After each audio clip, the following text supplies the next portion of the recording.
มือใดมือหนึ่งในจุดนี้ก็จะบ่มีเฮาสิ่งที่ครอบครองอยู่ตอนนี้อีกบ่โดนมันก็กลายเป็นของคนอื่น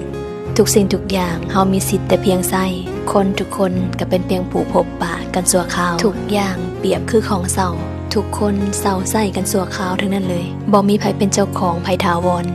สิ่งที่เห็นมันคือสมบัติผัดกันสมทั้งนั้นสุดท้ายแล้วก็ล่วงโรยเข้าของเครื่องใช้บ่เสียมื้อนี้มันก็ต้องเสียมื้อหน้าคนเฮาพบกัน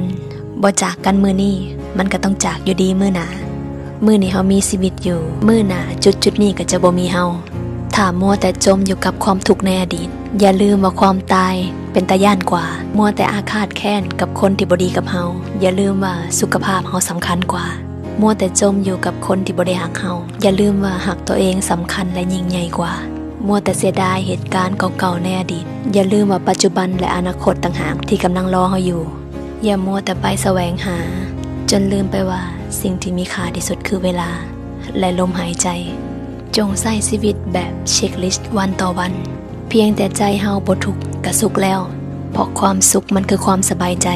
หากทุกคนใฝ่ฝันอยากมีความสุขเฮาก็แค่สร้างความสุขให้มันเกิดขึ้นง่ายๆปล่อยวางเรื่องหนักๆทางใจให้อภัยเพื่อใจเฮาจะเบาขึ้นสิ่งใดบ่ดีอย่าเอาโตไปเข้าใกล้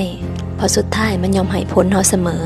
สั่งสมแต่สิ่งดีๆเก็บแต้มเอาแต่ความสุขใช้ชีวิตทุกวันให้ดีถ้ามื้อหนึ่งเฮาต้องตายเฮาจะพร้อมให้กับความตายเสมอประหนึ่งว่ามื้อนี้เป็นมื้อสุดท้ายของชีวิต